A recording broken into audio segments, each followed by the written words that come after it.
All right, let's dive into this, Japan's economic miracle. It's a pretty compelling story, wouldn't you say? We've got Chalmers Johnson's MITI and the Japanese miracle right here, and some really interesting economic data to go with it. So, our mission, should we choose to accept it, is to figure out how much of a role MIT, that's Japan's Ministry of International Trade and Industry, really played in this incredible post-war boom. Did they just set the stage, or were they like the conductors of the whole orchestra calling all the shots? You know, it's funny, the term Japanese miracle actually, it started in the West. Can you believe that? Oh, really? Yeah. The Economist back in 1962, they were already using it to talk about Japan's crazy growth. You'd think, with how detail-oriented the Japanese are, they would have come up with it themselves. Right. Right. While they were busy meticulously planning their economic domination. But speaking of growth, the numbers are pretty mind-boggling. By 1975, their industrial production was 3 times bigger than it was in '62. That's like I don't know, a small bakery suddenly supplying bread to an entire continent. So what was the secret sauce? What fueled this incredible transformation? That's exactly what Johnson gets at in his book, you see. He's really digging into this whole relationship between institutions like the government and how the economy actually works, using Japan as this kind of model case. Okay, so it's about the system, the structure. Yeah, and this is where it gets interesting. He's saying it wasn't just some cultural thing, some mystical, Japanese work ethic miracle. Right. While those things matter, Johnson's arguing that it's really about a deliberate structural approach to how they guided the economy. Okay, so less about cultural magic, more about strategy and I guess some really smart maneuvering. So how does MIT fit into all of this? Think of it this way. Japan, they were laser focused on catching up to the West after the war. Yeah. To do that, they needed a plan, and MIT became the architect of that plan. So MIT steps in, becomes the strategist, the mastermind, but they didn't just appear out of nowhere in the post-war period, did they? What were their origins? So MIT, it actually evolved from this older ministry, the Ministry of Agriculture and Commerce, or MEFIA. And here's the kicker. Even though Japan was industrializing, MAC was, get this, run by agricultural bureaucrats. Wait, really? That seems a little backward, doesn't it? That's like asking a baker to lead a symphony orchestra. Why put agricultural experts in charge of industry? It's a bit of a historical quirk, but an important one. See, it was actually inside this, I guess, mismatched ministry that the whole idea of industrial policy started to take root. There was this one guy, Yoshino Shinji. He was a big deal. While he was at MSC, he really started pushing for the government to take a more active role in shaping how industries developed. So inside this ministry that's supposed to be about agriculture, you have these forward-thinking people like Yoshino saying, hey, we need to guide this whole industrialization thing. What did those early industrial policies look like? What were they doing? Well, at first they were mostly worried about Japan's trade deficit. They even tried out these things called export cartels. Basically, it's a bunch of companies working together to control prices and production so they can, have an advantage in foreign markets. Cartels. Sounds a little risky, doesn't it? Weren't people worried about stifling competition, about playing with fire a little bit? Oh, definitely. Even back then, they could see how this close relationship between the government and businesses could have some downsides. But then something happened that changed everything. The Great Depression. The Great Depression. Talk about a worldwide economic earthquake.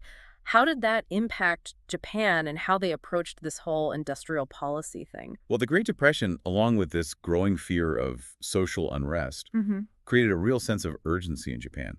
They felt like they needed more government control in the economy, and that led to the creation of the Temporary Industrial Rationality Bureau, or TRB for short. It was formed within MAX in 1931. The TBRB. The name sounds kind of, I don't know, boring for a group that's dealing with such a chaotic time. Was our friend Yoshino involved in setting that up? Oh, Yoshino. He was the brains behind TRB. And get this, he actually chose that bland name on purpose. You see, rationalization, it often got linked to job losses, and he wanted to avoid that at all costs. Pretty clever. So the TIRB is born. That seems like a big step towards a more, shall we say, official industrial policy. But what could they actually do? What tools did they have to exert control? Well, one of their main tools was the Important Industries Control Law, which also passed in 1931. Basically, this law gave the government the power to control how much industries could produce, and they could even limit new companies from entering certain industries that they deemed important, of course. They said it was all about stabilizing the economy. Sounds good in theory, but who gets to decide what's important enough for this level of control? I have a feeling it wasn't exactly a democratic process. You're catching on. That's where those zaibatsu come into play, those powerful industrial groups that pretty much ran Japan's economy back then. Ah, the saibaksu, pulling the strings behind the scenes, as always. Right.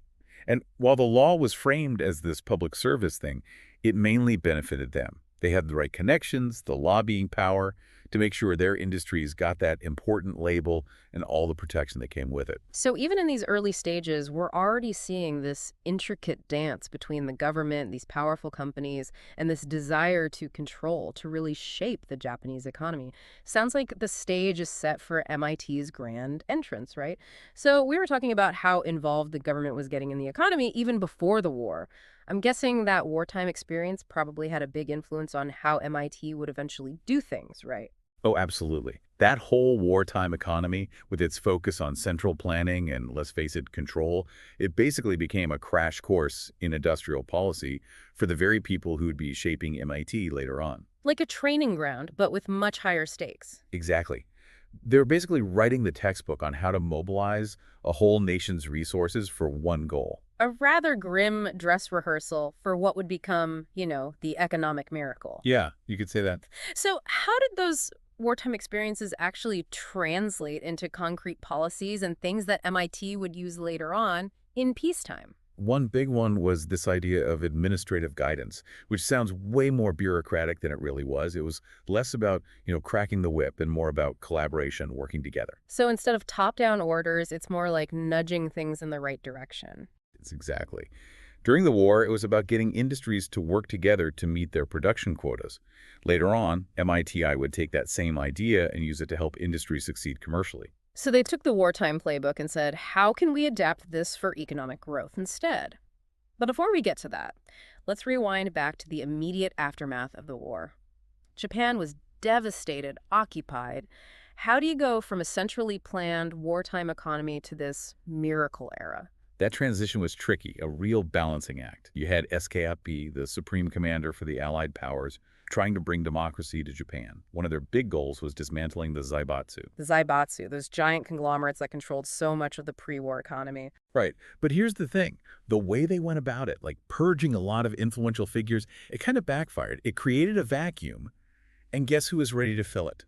A brand new generation of bureaucrats. And you know where a lot of them ended up. Let me guess. MITI. You got it. So it's like pruning a tree sometimes, cutting back actually leads to even more growth, just not always where you expect it. That's a great way to put it. But these new bureaucrats, they weren't starting from scratch, right? They'd inherited all these ideas about industrial policy from MAC and those wartime ministries. What were some of the big takeaways that shaped how MIT did things? One of the biggest things they learned was that government involvement wasn't inherently bad. The key was to use that involvement strategically. Guide the market towards certain outcomes, but don't completely stifle innovation or competition. It's a fine line. Finding that sweet spot between control and letting the market do its thing, right? Exactly. And that's where MIT really shined. They had a knack for spotting industries with potential, the future stars of the economy, and then they'd really nurture their growth. They'd use targeted investments, protect them from foreign competition, encourage innovation, things like that. So they were picking winners, but also actively helping those winners succeed, like a coach, not just a scout. But all this government involvement, this close relationship between MIT and the industries it supported, there had to be some people who weren't thrilled about that, right? Oh, definitely. Some people criticized it for favoring big corporations, the ones with the resources and connections to play the game. It's always easier to navigate the system when you're already at the top. Right. And that led to concerns about fairness and, let's be honest, the potential for cronyism. So the little guy, the small businesses, they might have felt left out of this whole miracle. It definitely created that perception, for sure. And it reminds us that even the most successful systems have their flaws. You have to keep working to make sure growth is equitable, that everyone benefits. Absolutely. The miracle, it came with a price, both socially and economically. But let's shift gears a bit now and talk about the nitty-gritty of how MITI actually operated during this time of insane growth. What were some of the specific things they did to shape things, to guide Japan's economic transformation? Well, one of their signature moves was something people called picking winners. Yeah. MITI would actually identify whole industries that they thought could be globally competitive. Like placing bets on the future. Kind of, yeah. Once they picked an industry, they'd really get behind it. financial help, protection from imports, you name it. They wanted to help these industries get a foothold in the global market. It's a bold strategy, that's for sure. So who did they pick, and how did they make sure those picks actually panned out? Picking winners, it does have a certain ring to it, doesn't it? Exciting, but yeah, definitely risky too. Like you said, placing bets on the future, but instead of horses, it's entire industries. So who did MIT put their money on? How did they make sure these picks actually became winners? Well, one of the most famous examples is the automotive industry.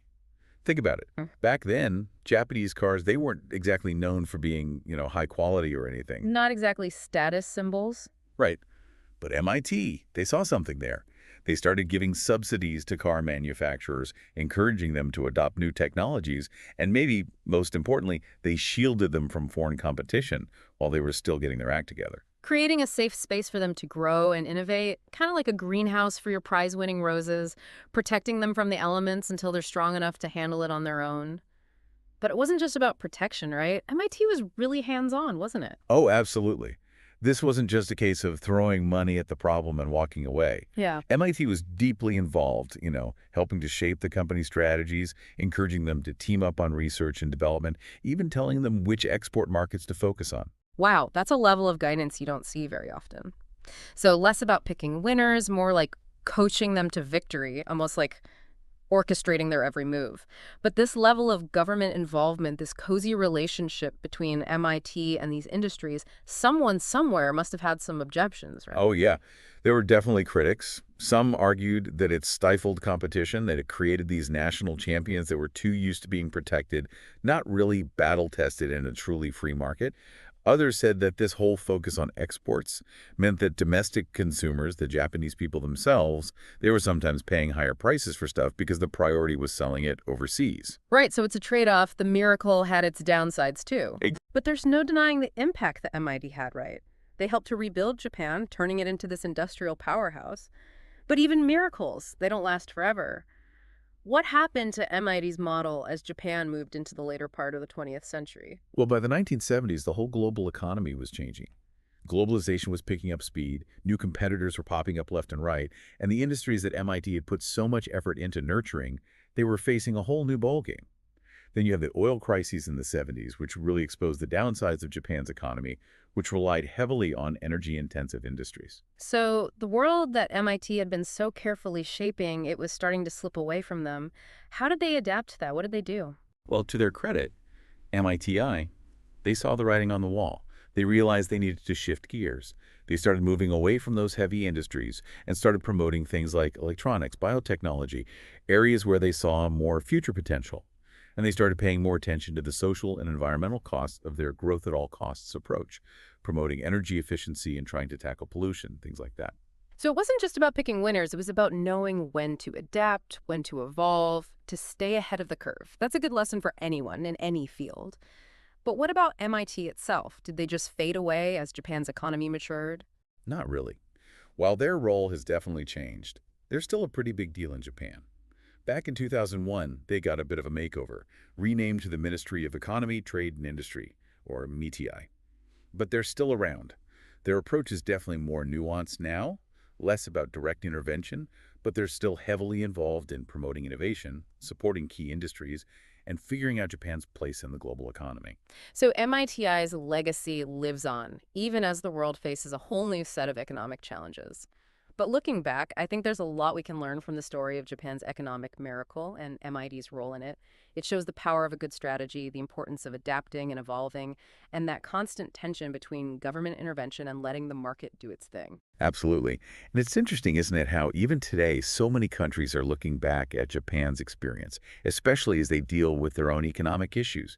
The idea that a government can be a developmental state, actively shaping the economy, it's definitely having a bit of a resurgence these days. Right. There's no magic formula, of course, but the story of MIT and that incredible post-war boom in Japan, it's definitely food for thought. It shows what's possible, but also some of the potential pitfalls to watch out for. It definitely makes you think, especially in our world today. Climate change, these lightning-fast technological advances, shifting geopolitical sands, all of it. What role should the government play in the economy of the future? Should they be out there picking winners? Or take a more hands-off approach? No easy answers, are there? Definitely not.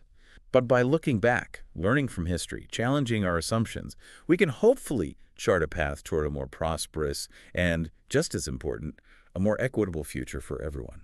A great place to leave it, I think. To all our listeners out there, thanks for joining us for another deep dive. And until next time, keep exploring, keep asking those tough questions, and keep learning.